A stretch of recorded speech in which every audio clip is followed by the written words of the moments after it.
Mesdames, Messieurs, bonsoir. Merci de nous recevoir chez vous et bienvenue sur cette nouvelle édition d'information sur la télévision Labari. Le désengagement des militaires français au Niger au centre d'une sortie médiatique ce matin à la base aérienne 101 de Niamey. La conférence de presse a été animée par le chef d'état-major de l'armée de terre du Niger et le commandant des forces françaises au Sahel. Le compte rendu de cette conférence de presse dans ce premier résumé et vous verrez l'intégralité de cette conférence de presse en partie magazine de cette édition d'information. Le chef d'état-major de l'armée de terre du Niger et le commandant des forces françaises au Sahel assis côte à côte pour faire à la presse le point sur le départ des militaires français au Niger qui a débuté depuis le 9 octobre dernier. Pour le général de division Eric Ozone, le départ de leurs troupes est bien coordonné. On est dans le cadre d'un désengagement qui est négocié. On a le même objectif qui est que les forces françaises soient sorties du Niger pour le 31 décembre et que ce désengagement se passe de manière coordonnée. C'est le cas, comme vous pouvez le constater. En sécurité, c'est également le cas et en bon ordre. On a le même objectif. On n'est pas toujours d'accord évidemment sur tout, mais on se parle, on s'arrange, on trouve des solutions de compromis. Donc ça se passe dans un état d'esprit de professionnalisme et avec l'objectif de trouver des solutions à chaque problème qui peut se présenter. Parce qu'évidemment, quand on sort 1500 soldats avec toute leur capacité d'un pays, il y a forcément des points de friction et des sujets à discussion. Mais tout ça se passe en parfaite coordination, réalisée à travers la commission de coordination qui a été mise en place. À cette date, 282 militaires français ont quitté le territoire national, affirme le colonel-major Mamansani Kiao. L'armée nigérienne veille pour que tout se passe bien par rapport à l'acheminement des militaires français et de leur matériel hors du pays. Le général l'a dit, effectivement, chaque matin, nous avons une réunion ici entre les partenaires français et nous. Ici même au niveau de la base 101, qui est présidée par le commandant de la base.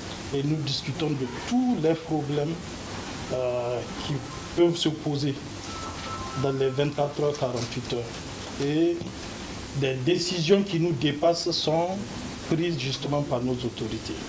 Donc tout se passe très bien. Comme on vous l'a dit, il n'y a aucun souci. On a un protocole d'accord qui a été déjà signé.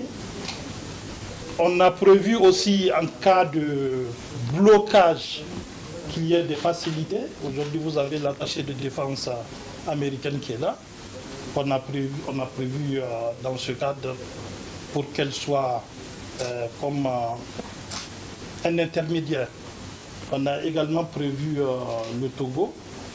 Il n'y a pas de Togolais pour le moment, mais tout ça c'est une entente entre nous pour montrer justement notre sincérité, la sincérité des deux côtés, pour que justement ce désengagement se fasse vraiment dans de très très bonnes conditions. Dès les jours à venir, c'est plus de 400 militaires français qui vont emprunter les voies terrestres du Niger pour atteindre le Tchad.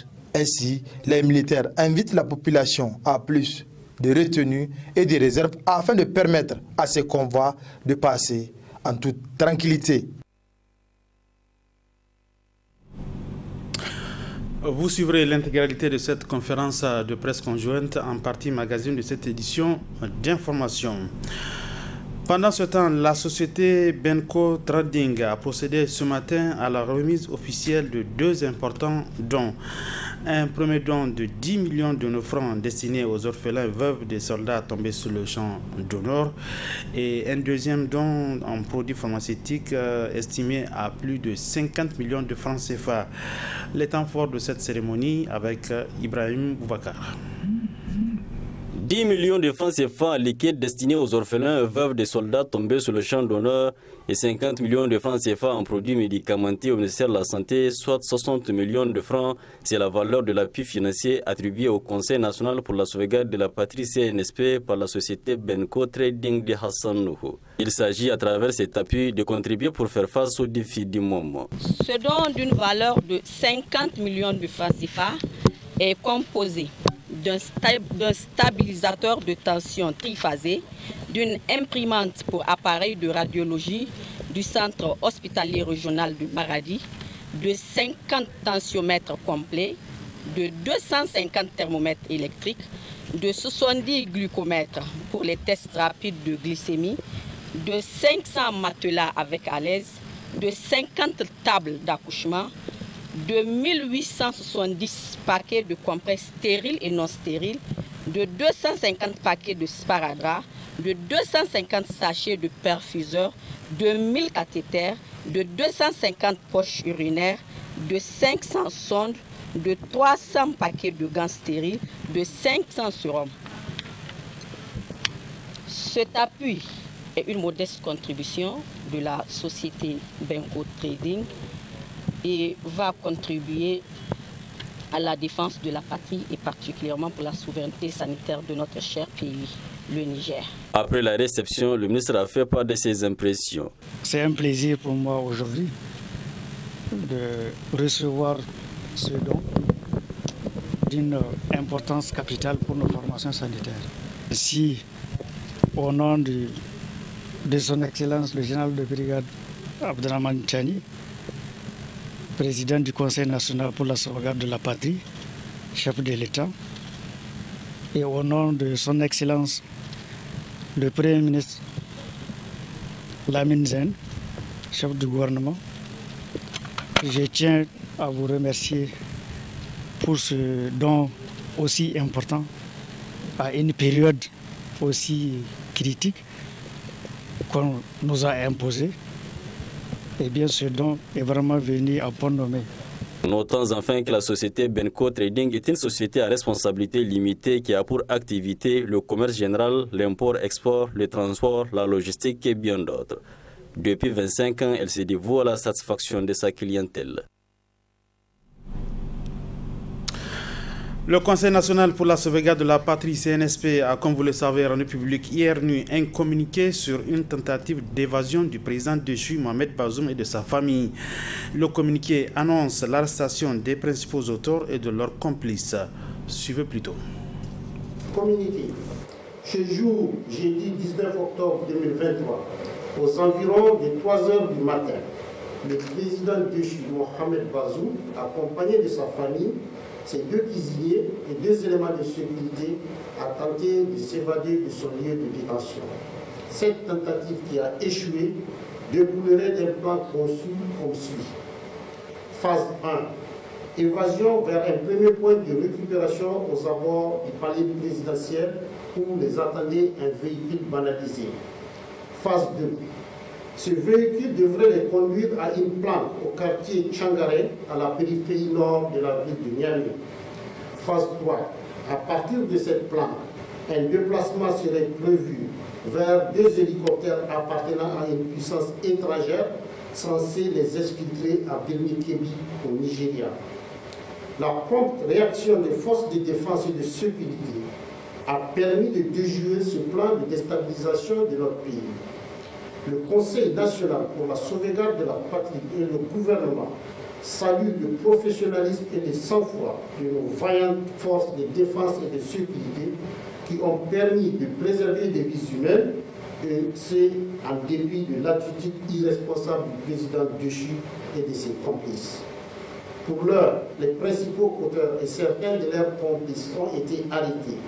Le procureur de la République, saisi de l'affaire, a d'ores et déjà ouvert une enquête. La situation est sous contrôle.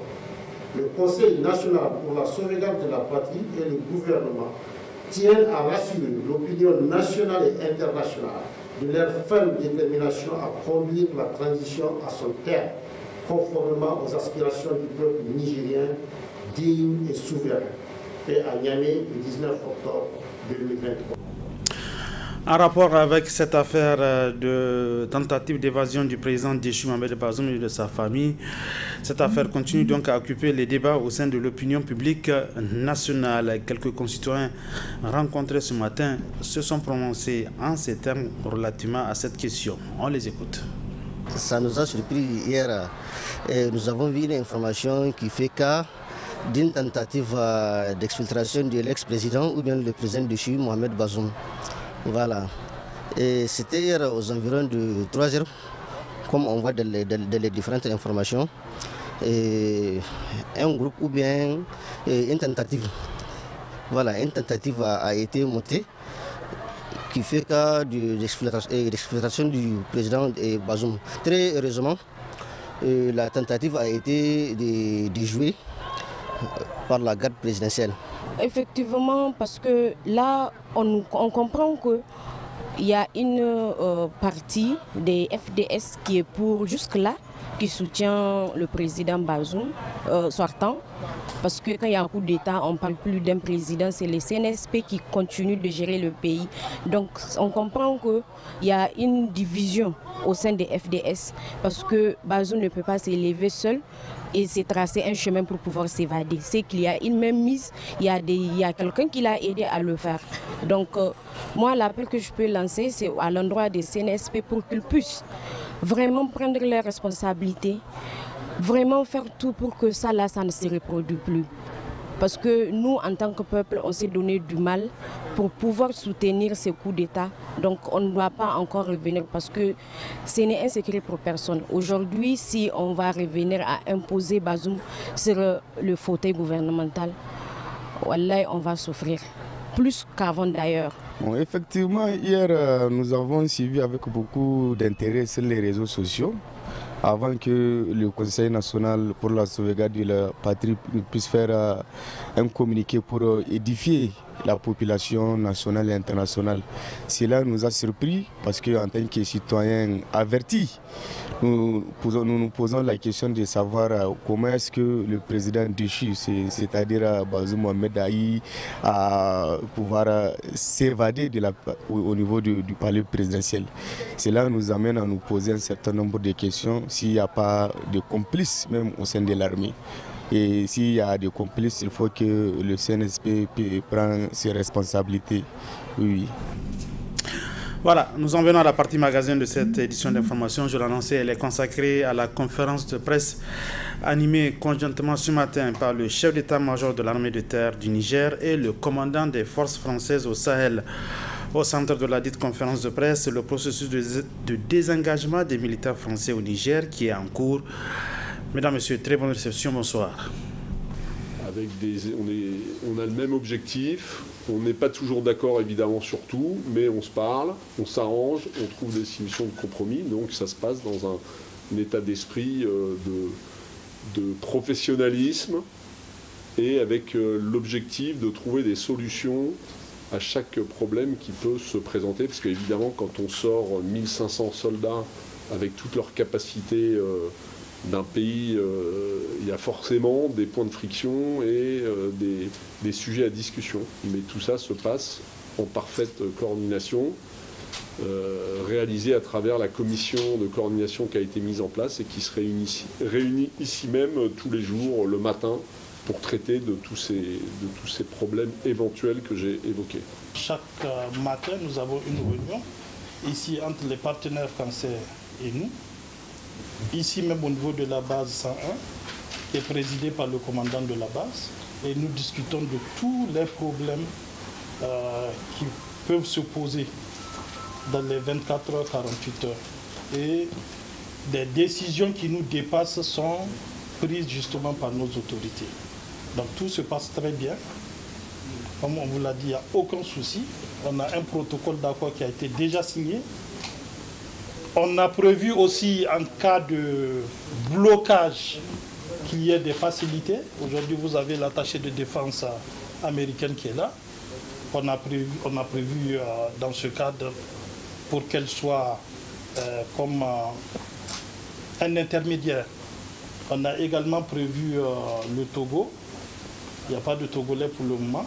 Mais tout ça, c'est une entente entre nous pour montrer justement notre sincérité.